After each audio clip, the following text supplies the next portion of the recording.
ನನ್ನ ನಾಲಿಗೆಯು ನನ್ನ ಹೃದಯದ ಕೋಪವನ್ನು ಹೇಳುತ್ತದೆ, ಇಲ್ಲದಿದ್ದರೆ ನನ್ನ ಹೃದಯವು ಅದನ್ನು ಮರೆಮಾಡುತ್ತದೆ. ದುಃಖದ ಪದಗಳನ್ನು ನೀಡಿ ಮಾತನಾಡದ ದುಃಖವು ಹೃದಯವನ್ನು ಎಣೆದುಕೊಳ್ಳುತ್ತದೆ ಮತ್ತು ಅದನ್ನು ಒಡೆಯುತ್ತದೆ. ಮುಗ್ಧ ಹೂವಿನಂತೆ ನೋಡಿ, ಆದರೆ ಅದರ ಅಡಿಯಲ್ಲಿ ಸರ್ಪವಾಗಿರಿ. ಆತ್ಮಸಾಕ್ಷಿಯು ನಮ್ಮೆಲ್ಲರನ್ನೂ ಹೇಡಿಗಳನ್ನಾಗಿ ಮಾಡುತ್ತದೆ. ನಾವು ನಮಗೆ ನಿಜವಾಗಿದ್ದರೆ ನಾವು ಯಾರಿಗೂ ಸುಳ್ಳಾಗಲು ಸಾಧ್ಯವಿಲ್ಲ. ನೀವು ಯೋಚಿಸಿದಂತೆ ಕಾರ್ಯದಲ್ಲಿ ಶ್ರೇಷ್ಠರಾಗಿರಿ.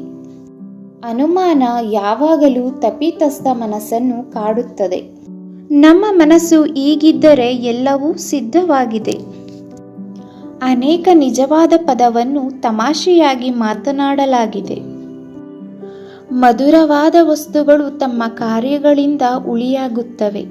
ಕೊಳೆತ ಲಿಲ್ಲಿಗಳು ಕಳೆಗಳಿಗಿಂತ ಕೆಟ್ಟ ವಾಸನೆಯನ್ನು ಹೊಂದಿರುತ್ತವೆ.